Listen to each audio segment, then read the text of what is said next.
What does the ideal female body look like? Watch this video to see how our perception of beauty has changed over the years. Hello lovelies, my name is Laura, and in this video I'm going to talk about the evolution of the female body. In particular, we're going to take a look at what society wanted 100 years ago versus what they want today. It's interesting to see how our perspective has changed, and I think it's important that we understand why that is. Thank you, Dossier, for supporting this video. And as you know, I'm a huge perfume lover and collector, so I was really excited to hear about Dossier. And Dossier reproduces classic high-end luxury scents at a fraction of the price, keeping the exact same high quality by cutting all of the expenses and the infamous brand tags. They have a risk-free system allowing customers to try the perfumes before committing to them.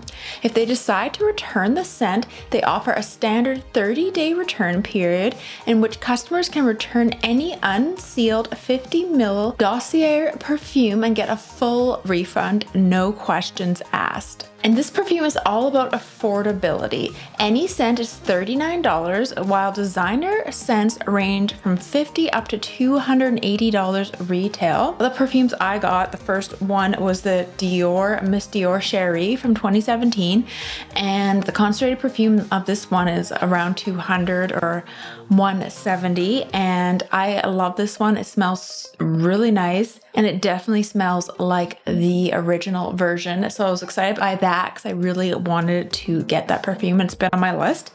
And the next one I got is a YSL Black Opium inspired perfume with top notes of mandarin, pear, pink pepper, licorice. And this one again is really nice. It's a really nice, clean, fresh scent.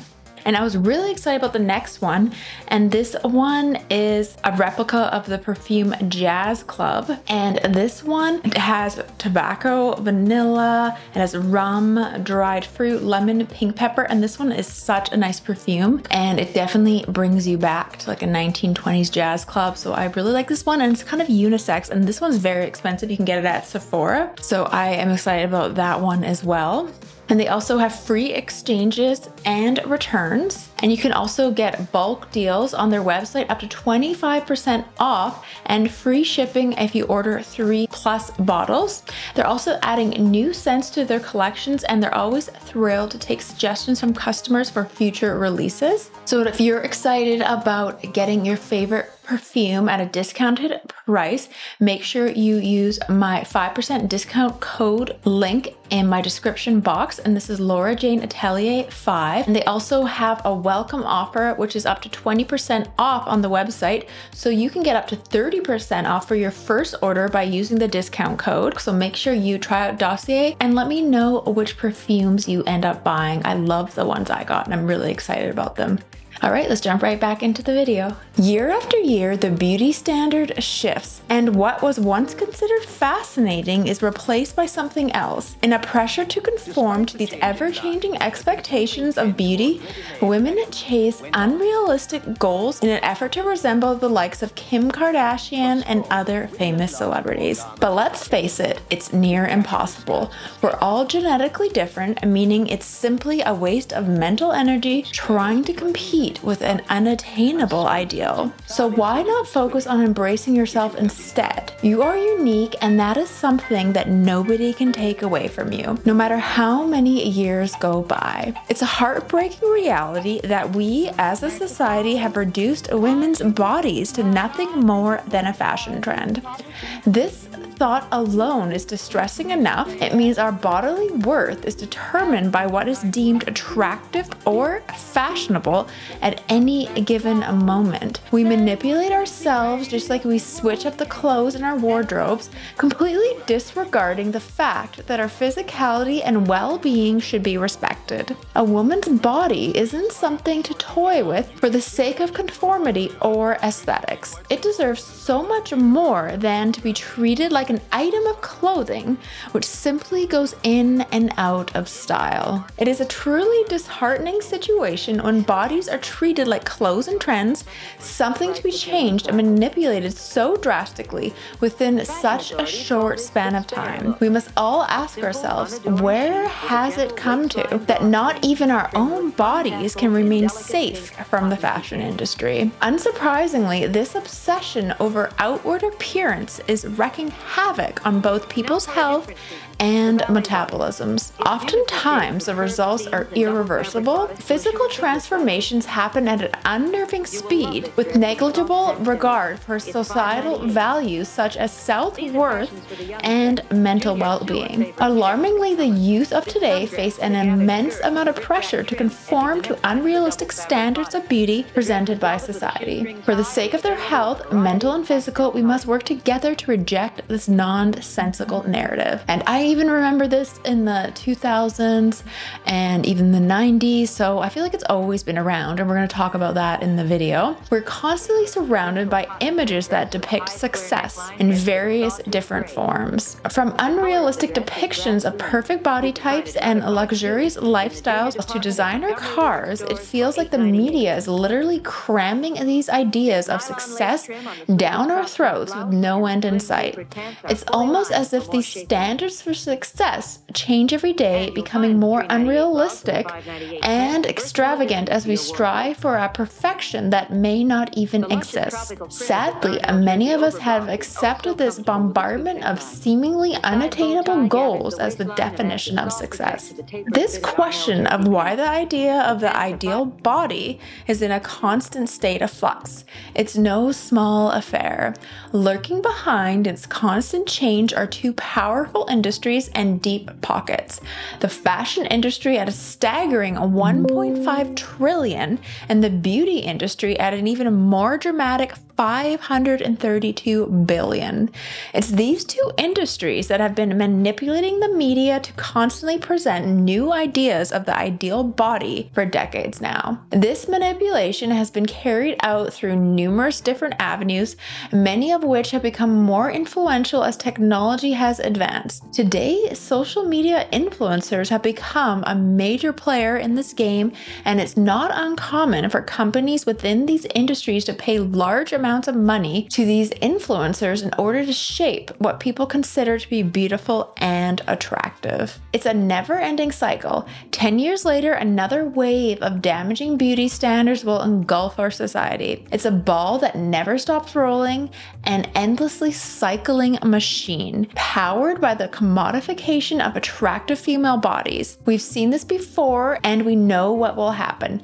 They'll pay countless different influencers to promote exactly the same ideal body type, just a different shape and size, so it can be sold as new. The fashion and beauty industries need us to feel insecure about ourselves in order to sell their products and sustain their bottom lines, so in response, they update their beauty ideal every decade or so to constantly keep us wanting what we don't have. With no ending in sight for this damaging trend, it's becoming more and more clear that it isn't just about feeling pretty, it's how these industries stay alive, so they thrive on us being insecure. What a wild ride the past century has been for beauty standards. In little over 100 years, we've seen major shifts in what's considered beautiful, moving from overly corseted waists to curvier figures, and from heavy makeup to more natural looks. To me, the most shocking aspect of this trend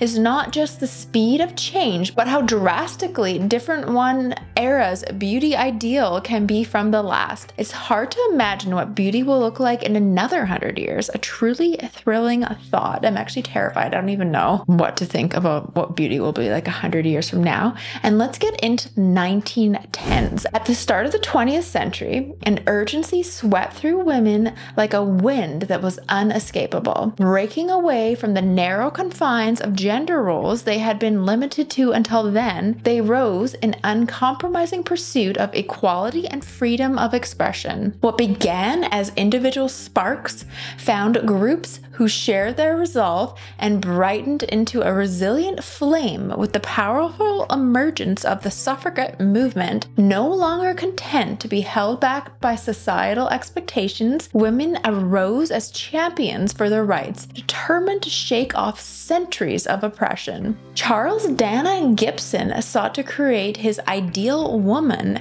with a long neck, a slim waist, and prominent curves, an hourglass figure en vogue today but achieved through the use of oppressive corsets in that era. His widely published illustrations in magazines such as Life and Harper's Bazaar held powerful sway over popular perceptions of beauty during this period. His depiction of the dream girl prescribed an unrealistic form for women to strive for, one which would have health consequences if formed by restrictive corsets. However well-intended, Gibson's illustrations veered away from the natural beauty evident in all kinds of women. For many at the time and today, these unattainable standards felt impossibly overwhelming and ultimately left us dreaming not only of Gibson's ideal woman, but also of a better set of ideals entirely. The Gibson girl was a fascinating figure in the media. In no time at all, she had taken over the headlines of magazines and became an iconic symbol of beauty.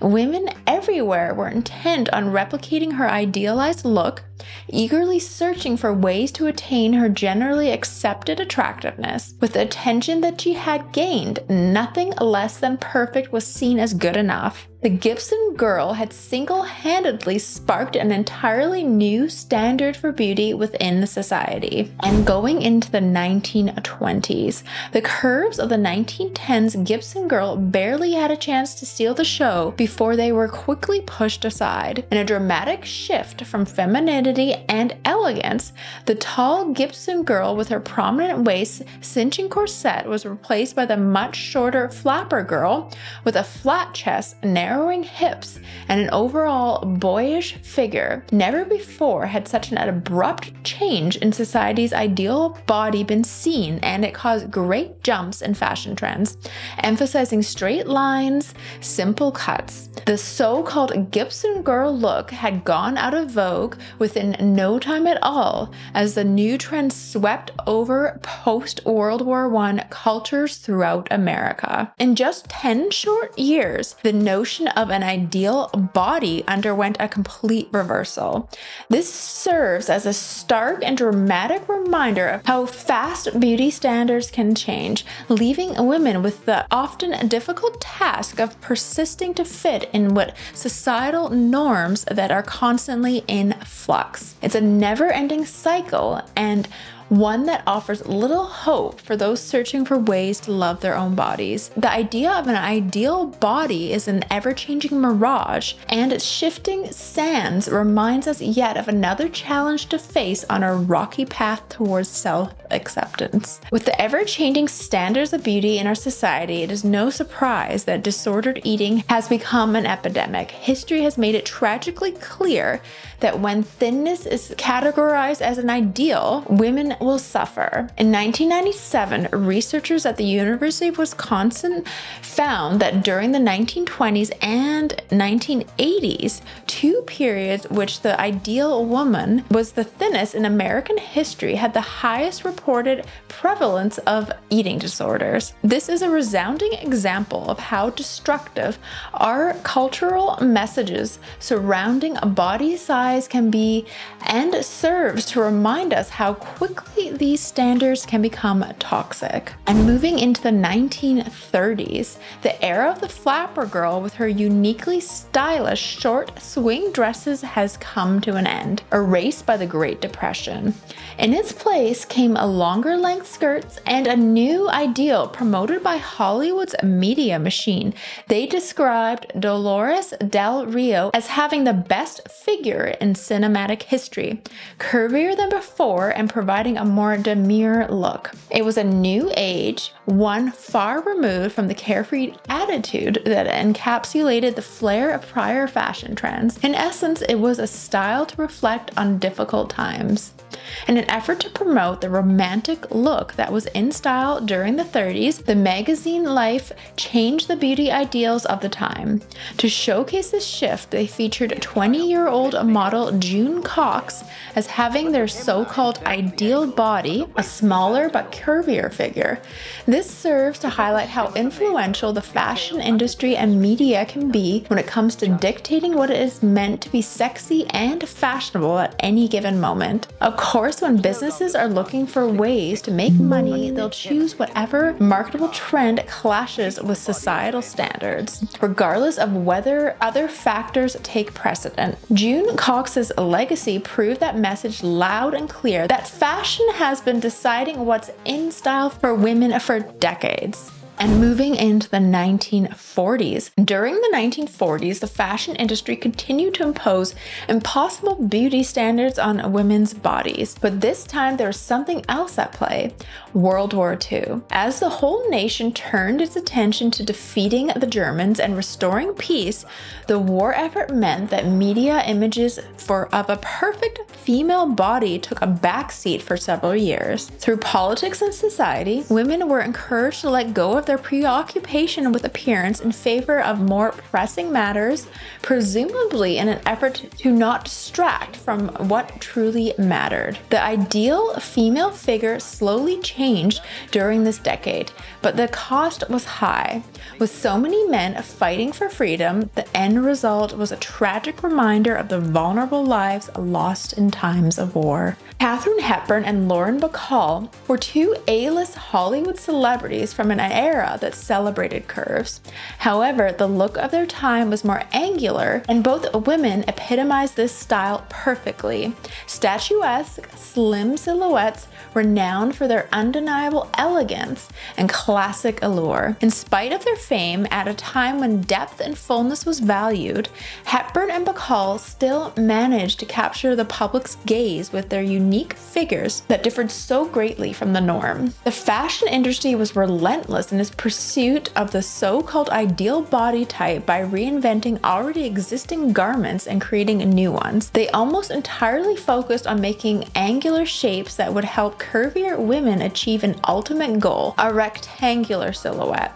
Those were the times when shoulder pads were in full swing and when pointed bras were considered revolutionary pieces propelled by the goal of creating this perfect shape. It is worth remembering that their tactics to facilitate this pursuit of perfection were extreme, using any measures necessary, even if just for aesthetic purposes. And moving into the 1950s now, a decade of being told that skinny was out and thick was in, the hourglass is making its triumphant return. Like a rolling wave with endless energy, we have come full circle as the silhouette of waist-nipping bodices and full skirts once again graced the catwalk and dominated. The devastating cycle of chasing an ever-changing ideal body continues, reminding us of how vulnerable women are to the influence of an industry that thrives on insecurity. Let's work together to redefine beauty standards, ones not ruled by a corporate culture which profits off trying to shape women into marketable silhouettes. By the 1950s, a curvier figure was celebrated in American culture, with Marilyn Monroe appearing on magazine covers and her shape becoming the new ideal. But amazingly, only 10 years prior, women were attempting to look more boxy and slim, following prescriptions from advertisements of the time. Deviating from this fashion trend was frowned upon by many, but that didn't stop ads from popping up and encouraging people to take supplements to gain more weight. This sudden change in beauty standards shows how dramatically our concepts of beauty can change over a mere decade. Yet again, the fashion industry showed up with the concept of the dream body. With its promise of a quick fix femininity, they employed a savvy strategy to capitalize on insecurity and desire, advertising voluptuous sweetheart necklines and hourglass circle skirts as a way to appear curvier, each marketed with an idealized image of Marilyn Monroe. As women everywhere sought to emulate her look, sales skyrocketed for these products in a powerful statement about the importance of having curves. It's not anything new, but it certainly highlights how quickly beauty trends can change and how influential culture can be when it comes to constructing our sense of identity. And moving into the 1960s now. The 1960s saw a dramatic shift in beauty standards. Just 10 years after the voluptuous curves of the 50s, we were seen as desirable. The thin, straight figure of models like Twiggy and Jean Shrimpton became all the rage. Almost overnight, fashionistas and everyday women alike abandoned their bodacious figures for a more streamlined look. While the influx of modernity was no doubt exciting at the time, it's hard to ignore that this new wave of idealized skinny bodies left many women feeling overwhelmed by unrealistic expectations even before mass media had normalized this trend. It's worth noting that what has been deemed by fashion history as styles come and go, when it comes to real body, there is only one true size, and that is you. And the 60s reminded me of the 90s because it was a very straight, thin body type, and I feel like even a lot of the fashion styles from the 60s were kind of popular in the 90s. The fashion industry made a dramatic shift and transformation that completely changed the landscape of the industry. Forever saying goodbye to cinched waist, it welcomed a new era with structured altercations like shrunken shift dresses. This dress type gave an illusion of no curves, as if hips and busts had been completely vaporized. It was truly an astonishing moment that stunned all who experienced it and marked the beginning of a new age in fashion. In the 1960s, when the modern diet and fitness industry first began making its mark on the world, so did the age-old pursuit of weight loss, only now with a new eye-catching method of a quick fix. What was once touted as revolutionary weight gain solutions in just a decade before had been replaced with an entirely different vision that promised even faster results: weight loss pills. Enter Weight Watchers. Founded in 1963, the company became a leader in helping women to achieve the new body ideal. However, this came at a cost: money. It was an era where diets rose and fell within weeks, waistlines rapidly shrank, and companies grew even richer off our pursuit for superficial perfection. And moving into the 70s craved a specific style for those attending the likely disco scene. Skirts with tiny small waists and aloof hips whispered elegance amongst the guests of the popular clubs, as voluminous hair declared confidence among the swarms of people. Utter importance was placed on a small waist and narrow hips in order to pull off this fashion trend, dedicating every girl to stylishly contort their body like never before in an effort to keep up with the style of the decade. Overall, thin was very much still in. The clothing of the past decade felt like an entirely different world. Polyester and spandex were now dominating the fashion scene. While these synthetic materials certainly produced garments that fit more comfortably and moved more easily with the body, they also greatly accentuated a woman's figure and put tremendous pressure upon women to possess a perfectly slim body. Considering that natural fabrics had offered much more modesty in the past, this radical change was seen at the time as yet another reminder of how far women still had to go in order to achieve equal rights and acceptance in society. And moving into the 80s marked an unprecedented reign of the supermodel. These marvels of femininity with legs for days and athletic figures like no other sparked a new female ideal that captured the public imagination. Naomi Campbell, Elle Macpherson, to name a few, were the crowning jewels of this powerful sisterhood who set a standard for beauty that had never been seen before. Not only did they dominate the runway, their presence was everywhere, from magazine covers to music videos to catwalks, symbolizing the era of fashion iconography that shaped ideas about what was beautiful for years to come. And the 80s were definitely a dramatic era,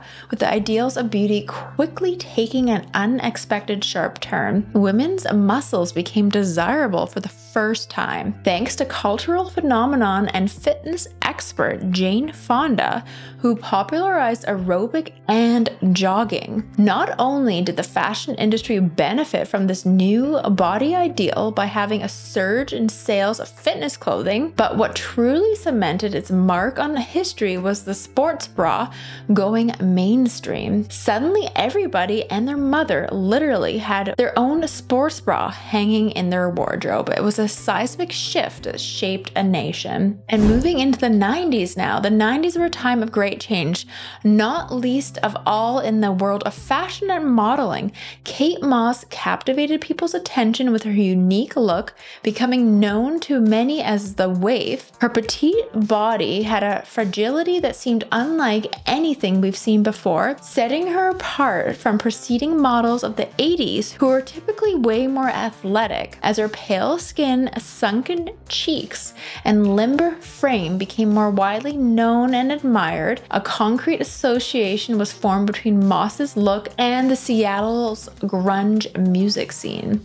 The name heroin chic emerged to describe her underweight appearance, making for one of the most iconic trends of the 1990s, and apparently now this trend is back in style. The 1990s saw a shift in what the public was fed as the ideal body, and before we knew it, Calvin Klein and other big brands had done an incredible job conditioning us to believe that this new petite and androgynous waif look defined beauty. Suddenly, everyone wanted slouchy jeans, oversized fraying sweaters. To make matters even worse, these fashion influences were compounded by the health industry offering weight loss pills with promised unrealistic results, all for monetary gain at the expense of the public's mental health. And into the 2000s. The year 2000 was a fateful year. It marked the end of a gaunt heroin chic era and the beginning of visible abs and airbrushed hands. This ushered in an era that would become synonymous with supermodel Gisele Bündchen, who was crowned the most beautiful girl in the world by Rolling Stone, and set a new record for success on the international modeling scene, reinstating the 2000s ideal body as slim but athletic. It was a striking change in perception from old to new standards of beauty that has left a lasting impact. And in the 2000s, there was also people like Britney Spears and just that athletic kind of tanned body type. And they were all very athletic. I remember even Britney Spears doing like the spray on abs and all that. And now we're going into the 2010s. And the 2010s have become known as the era of the booty. Everywhere you turn, reality star Kim Kardashian's famous curvaceous behind is all over the internet and general media. It seems that everybody wants to possess a butt like hers, with a booty-shaped illusions springing up within songs by artists such as J-Lo and Nicki Minaj. It is clear that there has been an increase for focusing on their bottoms in the 2010s, and now I think we're finally steering away from that. So what did we learn from all of these different body types? And it's so interesting to see the evolution through the last 100 years. It is a sad reality yet true. The ideal woman's body continually changes according to the whims of money and power, but no longer should women accept this. Our bodies are so much more than notions of beauty determined by money. This is not a choice. It is our human right to be healthy and feel good about ourselves. Women have a duty to reclaim the power over our own bodies, for this power does not belong in anyone else's hands. We must treat our bodies with strength and respect, because these miracles can achieve great things regardless of what external expectations may be. In the end, who cares what standards define beauty? It does not signify success or happiness, only that we are healthy from the inside out. Throughout the years, women's body types have evolved in a myriad of remarkable ways, and what is most striking about these bodily changes is how much culture has influenced them. From the slim silhouettes of the 1920s to the curves in the 50s, each decade saw its own ideal female form emerge and serve as a marketer for social values during that period. Today's standards of beauty remain fluid and ever-changing, but one thing that remains consistent throughout time is how powerful femininity can be. It is clear that women's individual strength lies not in their bodies, rather than in their hearts, minds, mind, and courage. Women are shaping history not through mimicking popular beauty standards, but by fiercely struggling to achieve greater representation and equality around the world. And true beauty ideals indeed. So it was really interesting to see the progression, and let me know what you think of the current body trends going back to the heroin chic trend. All right, see you guys again soon. Bye.